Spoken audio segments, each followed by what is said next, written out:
Adam Zenith here, and tonight I'm gonna do something different.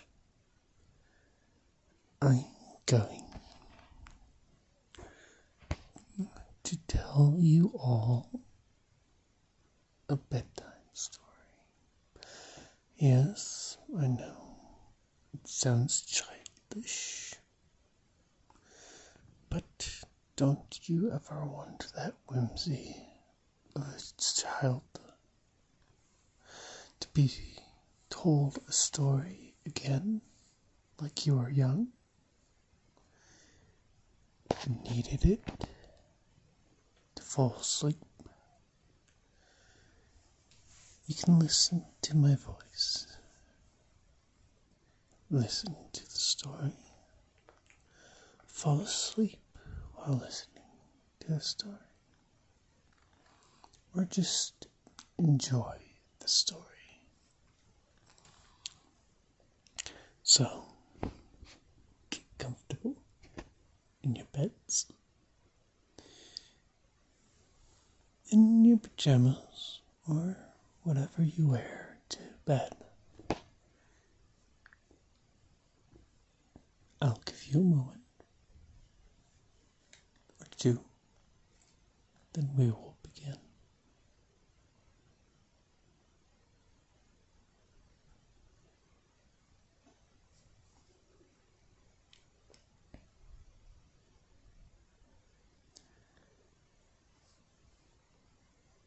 Alright, now that you all are in bed,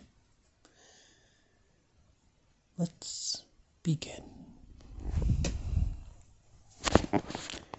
Close your eyes and prepare to imagine the story in your head as I read it to you.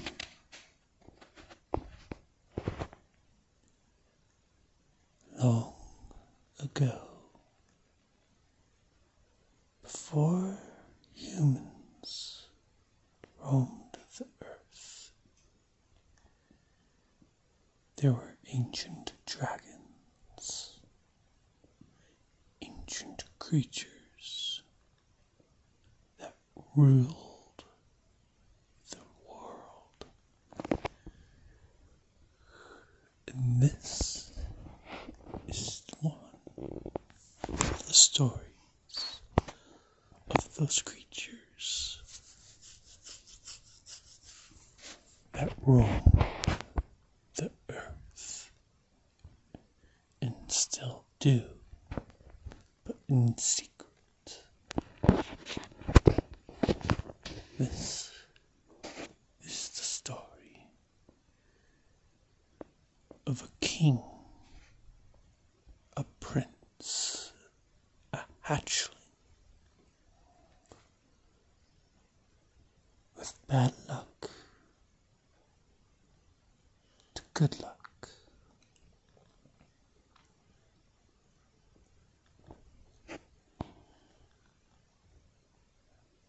The young hatchling just hatched.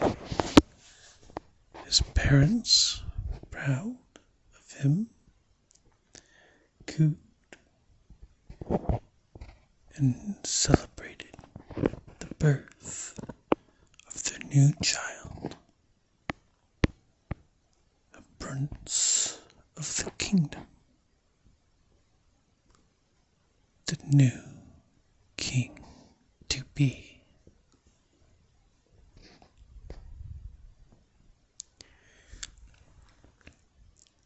He was a runt,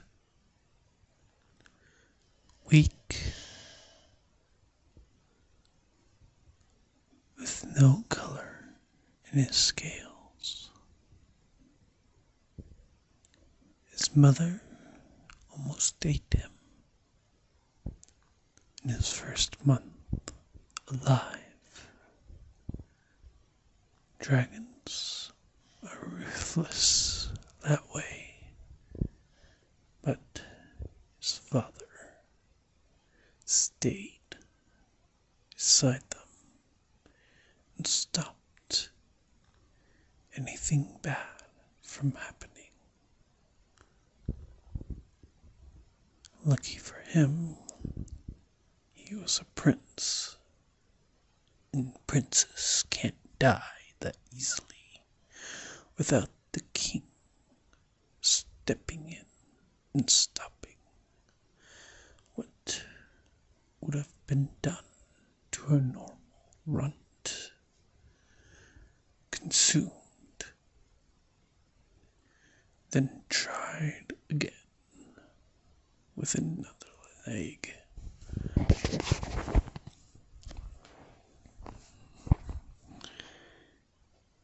Many eons passed, and the little dragon was stronger, bigger, wiser. He stayed away from his mother, she always looked at him with disdain and disgust. Stayed by his father, that always had a protective aura about him. But his story is just starting, because the queen had yet another egg that she laid. And soon he'll figure out that his father's protective demeanor will wane away once his new brother hatched. Not a runt, a healthy, young, male dragon. He was at first excited to have a little brother, but then the harsh reality hit him. The protective demeanor his father once had was now gone, and he was soon banished far away to dense woods and distant relatives.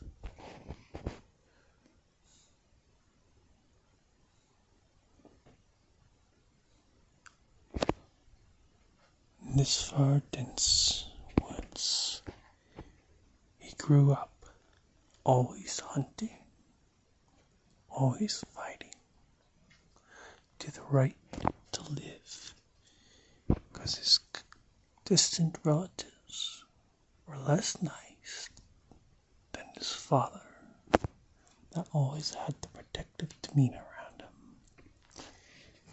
The distant relatives taught him quickly that nothing comes without a price, and that staying with them, he would need to hunt for his food. And so he hunted like his life depended on it, because it did in the end. He hunted good. First it was mice, then rabbits, then boars.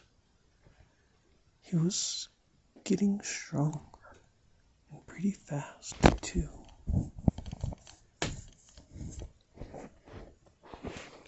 In the end, yet another tragedy fell upon him. A rock, a big stone on a nearby cliff, rolled off and broke one of his wings. He was now more useless than ever as a runt in a broken wing combo. He knows to never show his face around his nanas and his cousins, to distant relatives to never show the pain, the broken wing, because he knows if he does, he would be on the menu.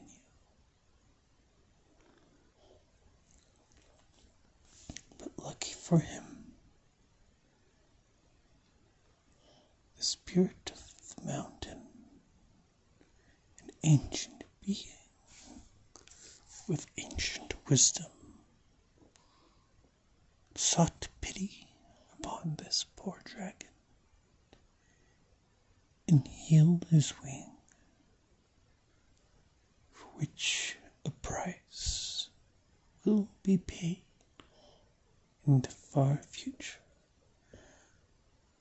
This price, little does the little dragon know, is his father's heart. His father, his only father, that protected him when he was young. He would have to take his heart and eat it, sacrificing it to the spirit of the mountain.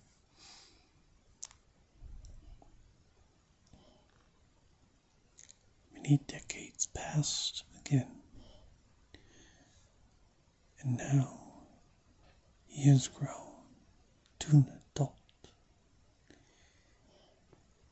He may be smaller than most adults, but he's stronger, wiser, and sharper instincts than all others, because of all the hardships that he has faced, made him stronger, and all the opportunities he was given to him because of those tragedies made him stronger. So he went to the games of the king, for which the king was fair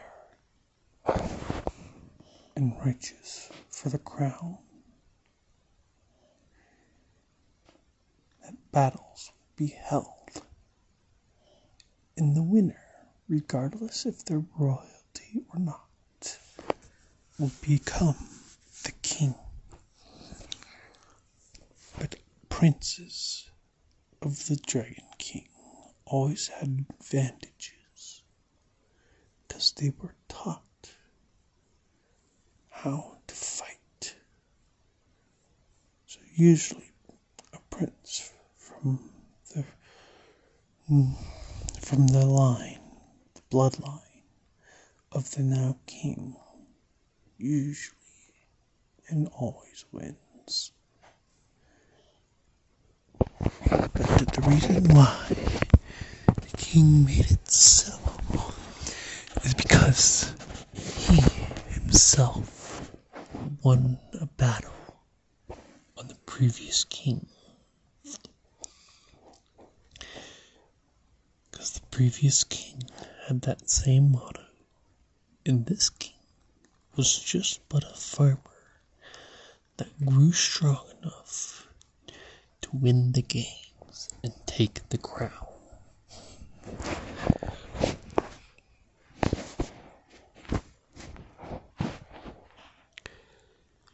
As the little dragon, now an adult, enters the arena, the crowd is silent.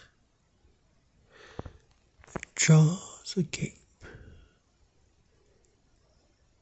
looking at this little dragon. That looks exactly like his father, but smaller, enters the arena, whispers all around, anger radiating from his father is impalpable. The little dragon knows he would have to face his father in a battle, most likely leading to either of their deaths in the end, because the king himself can reject the winner, but only in a fight. And the winner wins the crown, and the loser always dies. That's the rule of the final fight. The king disagrees. He fights the winner. It's like a final gambit, a final luck gambit, or unlucky, depending on how strong you are. So the little dragon fights and fights, making his way up the ladder. His father's anger growing more and more, seeing that his runt of the litter, pathetic little being, is winning, and winning well.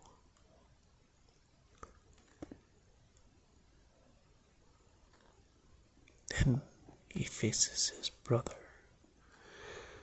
that was born a decade later for him, taking his place in his father's heart. This is the second to last battle he will have to fight.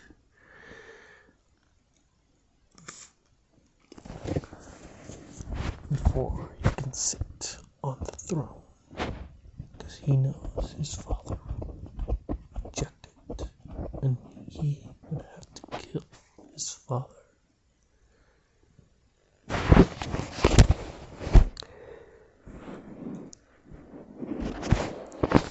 The battle that incurs next is fierce and bloody. Claws slashing, teeth crashing, bones popping and cracking, skin being scales being ripped off. In the end, the little dragon wins against his brother, who softly limps off into the distance with his tail tucked between his legs. And he turns and faces his father, who now has nothing but wrath in his eyes. It hurts the little dragon's heart to know that his father is so angry at him. He knew this was coming, but it doesn't hurt less that his father still doesn't want to look at Runt, acknowledge his strength, his dedication, just because he's smaller, weaker, a runt of the family. And of course, the king detests the final gambit between the king and the winner. Winner takes all, the crown and the life of the loser. The loser will die or serve forever as a slave to the winner.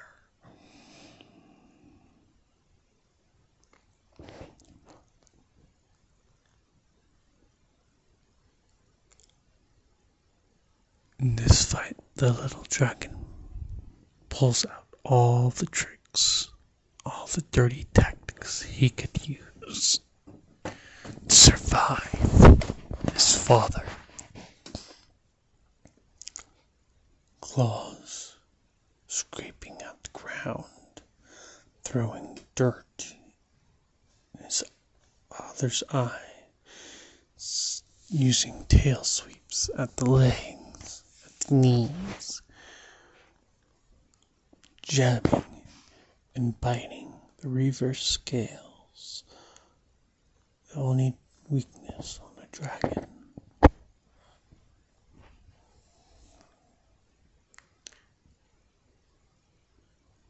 Breathing fire down each other's throats so that they can't breathe fire anymore.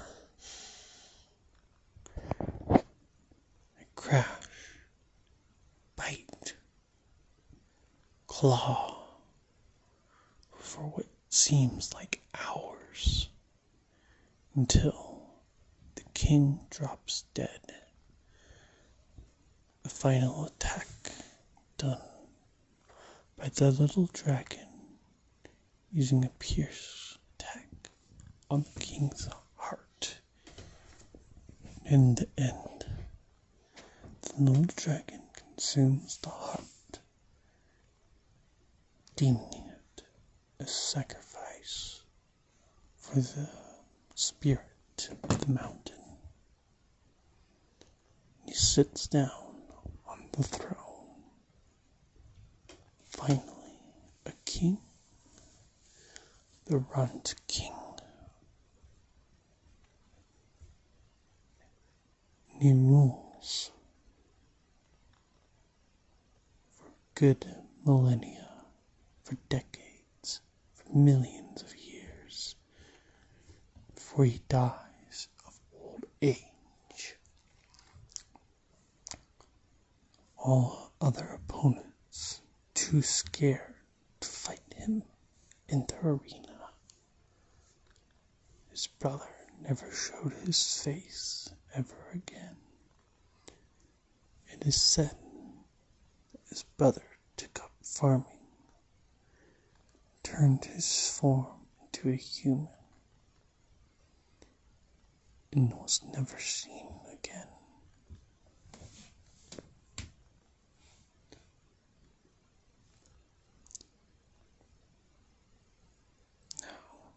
I hope you enjoyed that story. The little dragon, the little prince. Sleep well and good night.